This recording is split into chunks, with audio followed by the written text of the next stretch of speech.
দোনোটা কত জোড়া? এই একটা নিলে মা 250 টাকা মাংসের গামলা, এই একটা নিলে 250 টাকা মাংস। তাহলে হ্যাঁ দিবেন 250, হ্যাঁ দিবেন 250। রফাটের জিনিস যেগুলো আব্বা সাতলা জিনিস লাগলে ভালো জিনিসটা হ্যাঁ বুঝবো কি? আর সব জিনিসের দাম কি গো মা? 250 কত? হ্যাঁ কত দিতাম? এই 250 220 টাকা। দোনোটা কত তো জোড়া? এটা আমরা কমেন্ট সেকশন পড়বো, আমাদের কমেন্ট সেকশন পড়বো, কমেন্টে বলাবেন গুলো কিন্তু বুদ্ধি আছে ভালো, কেউ আর দাম কমাবেন না। এই কারণেই তো 220 টাকা বলেছে, আসলে 20 টাকাটা বাড়তি বলেছে, 100 টাকা করে এগুলোর দাম, ঠিক আছে।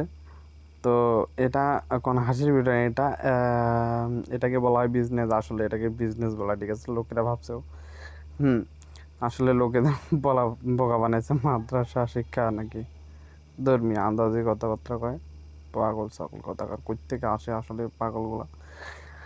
আরে বোকা ও বোকা ও না বোকা হলো যে কিনছে, তাদের বুদ্ধি আছে, তারাই বুঝছে না যে ফোলা দেখো, ঠিক আছে। আসলে আমি অঙ্কতে কাঁচা, একটু আমাকে হিসেবটা শিখিয়ে দেবেন প্লিজ। না আসলে এটা বিজনেস, ঠিক আছে। আসলে আমি যেটা মনে করি এটা বিজনেস, অটো পাসের ব্যবসায়িক না, এটা অটো পাসের, এটাই হচ্ছে ব্যবসার টেকনিক। অবশ্যই রাইট, 100%-এর মধ্যে 80% এখানে বলছে ব্যবসার টেকনিক। আমিও এদের সাথে একমত, কারণ এটা হচ্ছে পলিটিক্স, ঠিক আছে। তো যাই হোক, ভিডিওটা কেমন লাগছে অবশ্যই কমেন্ট সেকশনে কমেন্ট করে জানাবেন। এটা আওয়ামী লীগের